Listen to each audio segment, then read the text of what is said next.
예전에는 교회에서 부흥회와 사경회를 자주 하였습니다. 제가 그 전에 있던 모교회에서 유명한 강사 목사님을 불러서 사경회를 하고 부흥회를 했던 기억이 있습니다.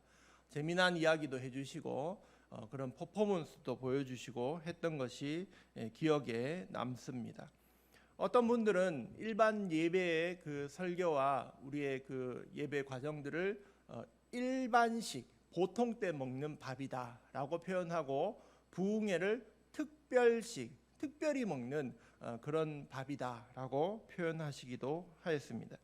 오늘 사도행전 8장에 나오는 사마리아 교회의 이 사건은 어쩌면 그래서 부흥회와 같은 사건입니다. 특별 강사를 초대하였습니다. 바로 베드로와 요한입니다. 베드로와 요한은 예수님의 첫 번째 제자들로 예수님과 3년간 사역을 했던 사람들이고 초대 교회가 세워지면서 지도자로 역할한 사람들입니다.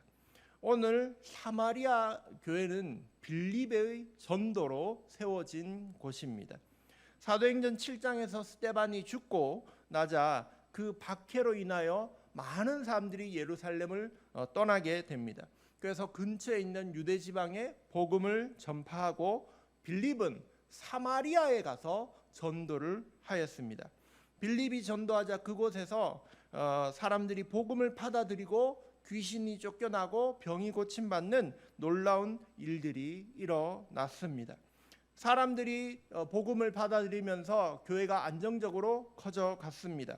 그러한 소식을 예루살렘 교회에서 듣게 되자 사도들을 파견하게 됩니다. 그리고 부흥회가 일어납니다. 사마리아 교회에서 오늘 있은 일을 통하여 함께 은혜를 나누어 보고자 합니다. 사마리아 교회 부흥회는 크게 축복의 사건과 저주의 사건이 벌어집니다. 그리고 하나님의 놀라운 계획이 드러납니다. 이것을 한 개씩 살펴보고자 합니다. 먼저 축복의 사건입니다. 15절의 말씀을 다 함께 읽겠습니다. 그들이 내려가서 그들을 위하여 성령 받기를 기도하니. 앞에 그들은 베드로와 요한이고 뒤에 그들은 사마리아 교회의 사람들입니다. 베드로와 요한은 사마리아 교회 사람들을 위하여 내려갔습니다. 그들이 복음을 받아들였다라는 말을 듣고 가서 기도해 주었습니다. 다른 사람들을 위하여 하는 기도가 무엇입니까? 축복 기도입니다. 지금 베드로와 요한은 사마리아 교회 사람들을 위하여 축복 기도해주는 그런 모습을 보여줍니다. 그런데 무엇을 구하고 있습니까? 성령 받기를 구하고 있습니다. 그래서 이 본문에서 사람들이 조금 의아해 할 수도 있습니다. 16절의 말씀 보시면 예수님의 이름으로 세례는 받았는데 성령 내리신 일이 없다라는 말씀이 나옵니다. 그래서 예수님 이름으로 세례 받는 거랑 성령 받는 거는 다른 일인가, 별개의 일인가라는 의문이 들 수 있습니다. 고린도전서 12장에 말씀하시기를 성령이 아니고서는 누구든지 예수를 주라 말할 수 없다라고 하셨습니다. 즉 이 사람들이 예수님을 주님으로 믿고 세례를 받았다라면 그 순간 성령님이 함께 하신 것입니다. 그러나 이들이 성령 받지 못했다라는 것은 앞에서 말씀드린 것과 같이 부흥회와 같은 영적인 체험이 없었다라고 볼 수 있는 것입니다.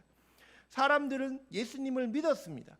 하지만 이 부흥회를 통하여 더 놀라운 영적인 경험, 체험을 하게 된 것입니다. 오늘 사마리아 교회에 있었던 것처럼 이 부흥회를 통하여 이 사람들은 영적인 체험을 했습니다.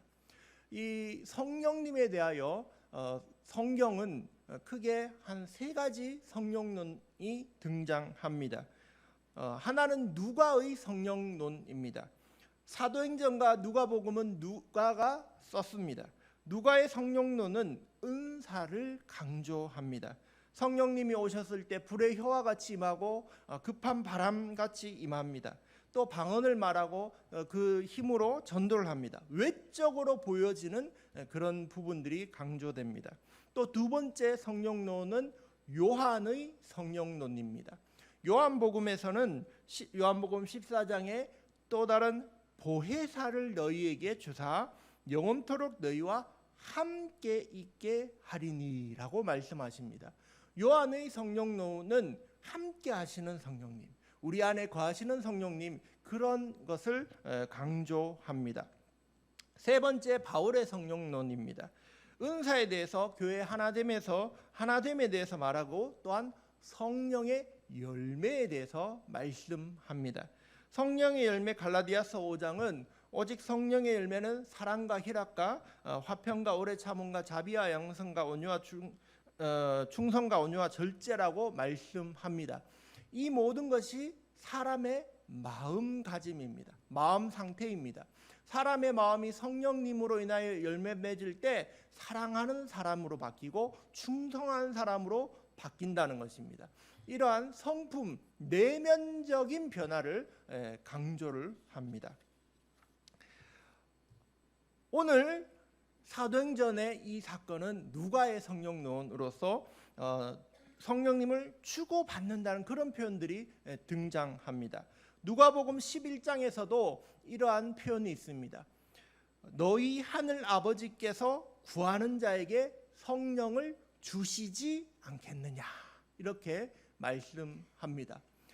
똑같은 그 본문으로 마태복음에서는 구하는 자에게 좋은 것으로 주신다고 말씀하였습니다. 즉 우리가 하나님 아버지께, 하늘 아버지께 기도하고 간구하면 주시는 좋은 것으로 우리가 간구하면 주시는데, 가장 좋은 것이 뭐냐? 바로 성령님을 주신다는 것이죠. 근데 이 사마리아 교회에서 오늘 사도들이 이 성도들을 위하여 기도하니까 그런 성령의 외적인 그런 활동이 일어난 것입니다. 여러분도 이러한 경험을, 외적 경험을, 성령의 활동을, 또한 요한복음의 성령의 함께하심을, 또한 바울의 성령론과 같이 인격의 변화되는 성령의 내주하심을, 변화하심을 함께 사모하시기를 예수님의 이름으로 축복합니다. 자, 우리는 여기에서 다음과 같은 교훈을 받을 수 있습니다. 이 사도들은 어떠한 행동을 했습니까? 다른 사람들을 위하여 기도하였습니다. 다른 사람들을 위하여 축복하였습니다.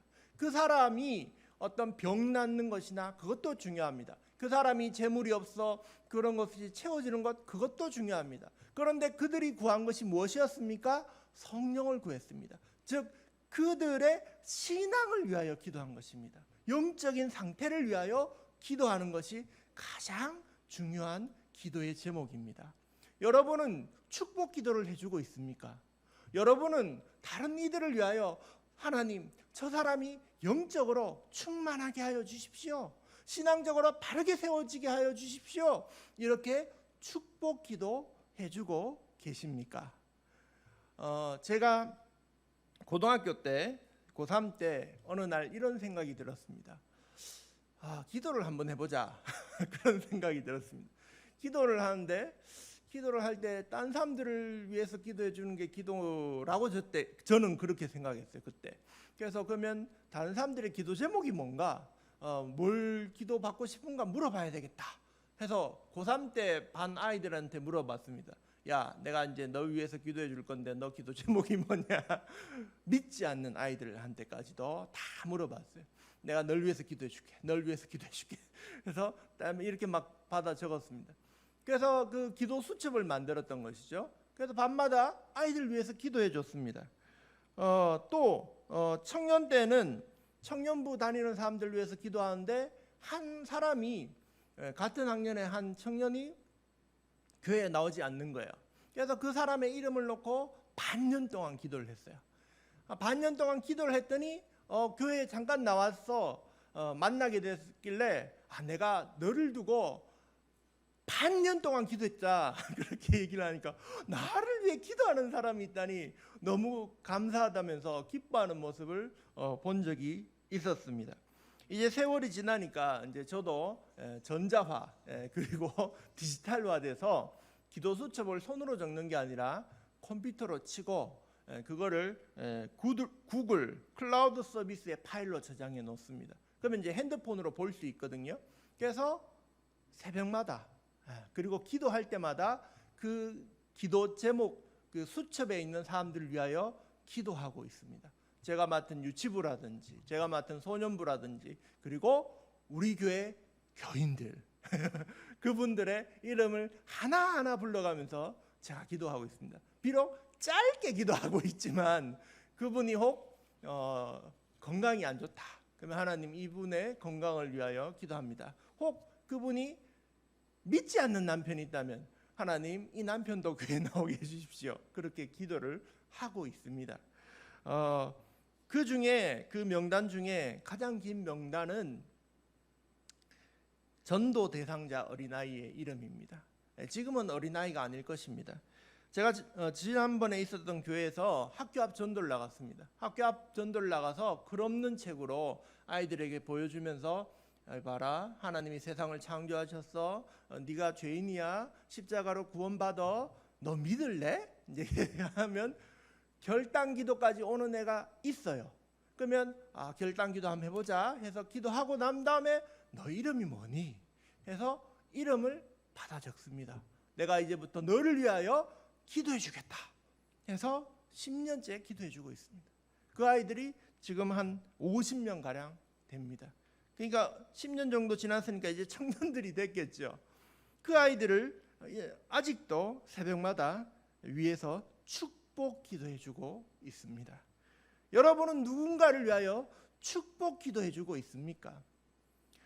우리가 이러한 축복 기도할 수 있는 아주 좋은 그런 구조를 가지고 있습니다. 모델이 있습니다. 바로 3인조 교회입니다. 3인조 교회로 모이면 알고 싶지 않아도 옆집의 사정을 알게 되고 그 옆집에 뭐 아버지든지 어머니든지 조카든지 그 옆에 사람들의 기도 제목을 받게 되죠. 그리고 그들을 위하여 기도하게 됩니다. 축복 기도하게 되는 것이죠. 여러분, 여러분의 축복 기도가 오히려 여러분의 축복이 되시기를 예수님의 이름으로 축복합니다. 자, 두 번째 사건입니다. 이렇게 구해서 받는 것은 좋은 일인데 문제가 생겨납니다. 어떤 문제가 생기냐 하면 욕심으로 탐내는 사건이 발생합니다. 바로 마술사 시몬의 이야기입니다. 저주의 이야기입니다. 18절 19절의 말씀을 함께 읽겠습니다. 시몬이 사도들의 안수로 성령 받는 것을 보고 돈을 들여 이르되 이 권능을 내게도 주어 누구든지 내가 안수하는 사람은 성령을 받게 하여 주소서 하니. 시몬이란 사람은 원래 근거지가 사마리아였습니다. 활동하던 마술사였습니다. 마술을 통하여 사람들을 현혹하고 사람들에게 큰 자라고 불림받는 사람이었습니다. 그런데 빌립이 와서 예수님을 전도하자 놀랍게도 이 마술사 시몬도 그 복음을 받아들입니다. 그리고 빌립이 일으키는 병자를 고치고 귀신을 쫓아내는 사건을 보고 놀라워합니다. 그런데 베드로와 요한 사도들이 와서 사람들 위하여 기도해 줄 때 어떤 성령의 외적인 활동 이러한 일들이 일어나자 거기에서 욕심이 생겼습니다. 그래서 하는 말이 돈을 줄 테니 내가 기도해 주면 이런 성령 받는 일이 일어나게 해 주십시오 라고 구하는 것입니다. 그러자 사도들은 그를 저주합니다.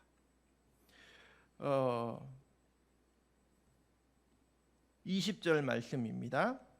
읽겠습니다. 베드로가 이르되 내가 하나님의 선물을 돈 주고 살 줄로 생각하였으니 내 은과 내가 함께 망할지어다. 이게 사실 굉장히 센 말 아닙니까? 내 은과 내가 함께 망할지어다. 왜 이런 저주의 말을 했을까? 성경은 그 사람이 사실은 올바르지 않은 사람이라고 말씀하고 있습니다. 21절에 보면 내 마음이 바르지 못하다.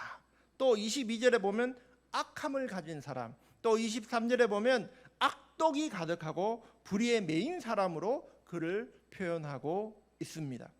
그의 가치관은 어디에 있었냐 하면 돈이 하나님보다 더 높이 있었던 사람인 것입니다. 그래서 돈을 주면 성령님이라도 하나님이라도 부릴 수 있다라고 생각한 그러한 악독한 사람이었습니다. 여러분, 이게 뭡니까? 바로 우상 숭배입니다. 사람들이 우상에게도 가서 헌금도 하고 돈을 내지요. 왜요? 우상들을 부려서 내가 잘 되기 위해서 그렇게 돈 내는 것입니다. 자신의 욕심을 이루어 달라는 것이죠. 그래서 베드로가 그를 저주한 것입니다. 그러나 이 저주의 말씀은 저주로 끝나지 않았습니다. 이 저주의 말씀은 그것은 경고이고 경고는 그를 향한 마지막 자비의 말씀이었습니다. 22절의 말씀 같이 읽습니다. 그러므로 너의 이 악함을 회개하고 주께 기도하라. 혹 마음에 품은 것을 사하여 주시리라. 베드로가 마술사 시몬에게 내 은과 함께 내가 망하리라고 저주했지만 이 말은 그를 경고하고 그에게 경각심을 갖게 해서 다시 한번 회개하고 돌이키게 하는 말씀이었습니다. 우리가 지난 주에 열왕기 상의 말씀으로 말씀을 나누었습니다. 거기에 보면 열왕기 상 22장에 아합의 죽음에 대한 사건이 등장합니다. 그때 아합 왕이 아람을 치기 위하여 북이스라엘 아람 왕이 남유다 요사밧 왕하고 함께 연합을 꾸립니다. 그런데 그때 신앙이 있었던 요사밧 왕은 말합니다. 하나님께 물어봐야 안 됩니까?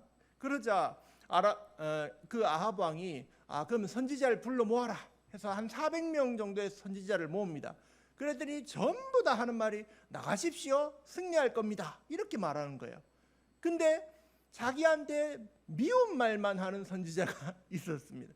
그래서 그 사람한테도 한번 물어봐야 되겠다 싶어서 불러드립니다. 안 좋은 소식을 전하는 미가야라는 선지자에게 야, 이번에 어떻게 될 것 같냐 물어보니까 나가십시오, 승리할 겁니다, 이렇게 말하는 거예요. 그런데 아합이 눈치챕니다. 이게 지금 나를 비꼬고 있구나. 그래서 아합이 다시 다그쳐서 묻습니다. 똑바로 말해봐라.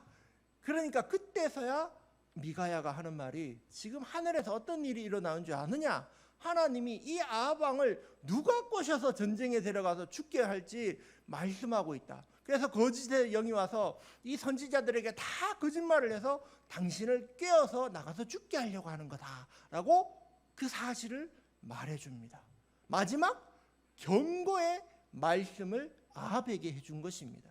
그러나 아합은 그것을 무시하고 전쟁에 나갔다가 결국 패하고 죽게 됩니다. 그러므로 저주의 말씀도 심판의 말씀도 하나님의 놀라운 자비의 말씀인 것을 우리는 깨닫게 됩니다.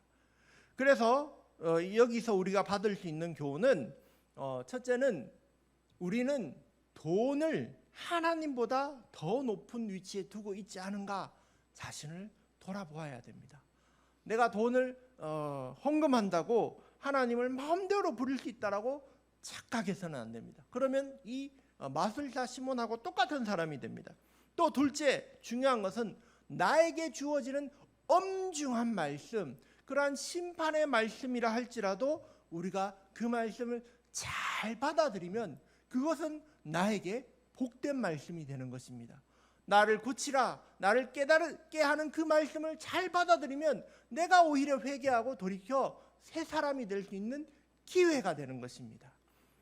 그러므로 오늘 있었던 이 부흥회에서의 축복의 말씀도 중요한데 저주의 말씀도 귀한 말씀인 것입니다.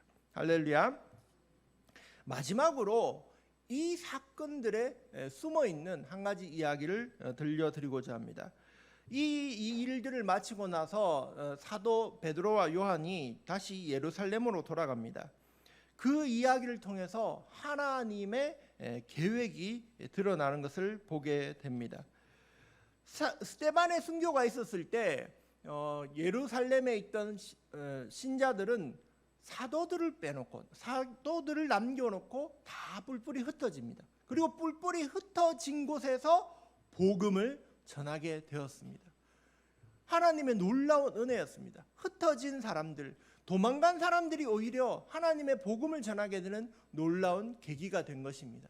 그렇다면 오히려 예루살렘에 남아있는 사도들은 하나님의 뜻을 반대로 행하는 그런 모습을 보여주는 것입니다. 하나님의 뜻이 무엇입니까? 사도행전 1장 8절에 오직 성령이 내게 임하시면 너희가 내 증인이 되고 예루살렘과 온 유대와 사마리아와 땅 끝까지 이르러 내 증인이 되리라고 하셨습니다.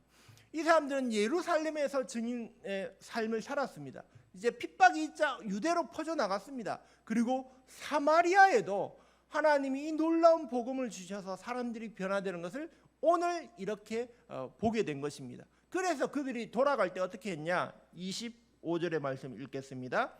두 사도가 주의 말씀을 증언하여 말한 후 예루살렘으로 돌아갈 때 사마리아인의 여러 마을에서 복음을 전하니라.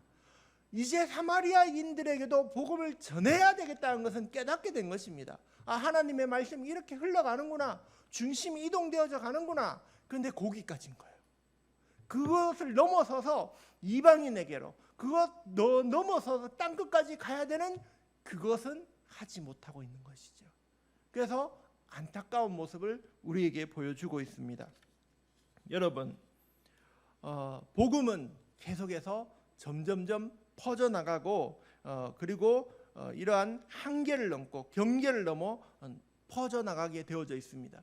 왜냐하면 하나님이 이렇게 되도록 선교하시기 때문입니다. 하나님이 선교하십니다. 하나님이 이렇게 사마리아가 변할 수 있도록 예비해 주셨고, 그 다음에 고넬료와 베드로가 만나는 사건으로 이방인에게도 복음이 전파될 수 있다는 것을 깨닫게 해주시고, 그리고 사도 바울이 변화되어지는 그 이야기들이 한 개 씩 이렇게 나옵니다. 하나님이 모든 것을 다 준비해 주셨습니다. 하나님이 선교하십니다. 이것을 선교학에선 미시오데이, 하나님의 선교라고 말합니다. 여러분, 하나님의 선교에 동참하는 여러분 되시길 축복합니다. 여러분의 3인조 교회가 있을 것입니다. 여러분의 3인조 교회는 어떻습니까? 지금 우리가 모여서 함께 할 때 너무 즐겁고 재미있고 그렇게 기도 잘하는 모습들을 많이 봤습니다. 그런데 또 반면 어떤 3인조는 2인조가 됐다가 1인조가 됐다가 그렇게 되신 부분도 보았습니다. 이제는 경계를 넘어 다른 곳으로 나가실 때입니다. 번식하시고, 그리고 다른 경계를 넘어 아직 만나보지 못한 사람에게도 복음을 전하고 손길을 내밀어 함께 연합할 시간입니다. 하나님의 선교에 동참하시는 저와 여러분이 되시길 예수님의 이름으로 축복합니다.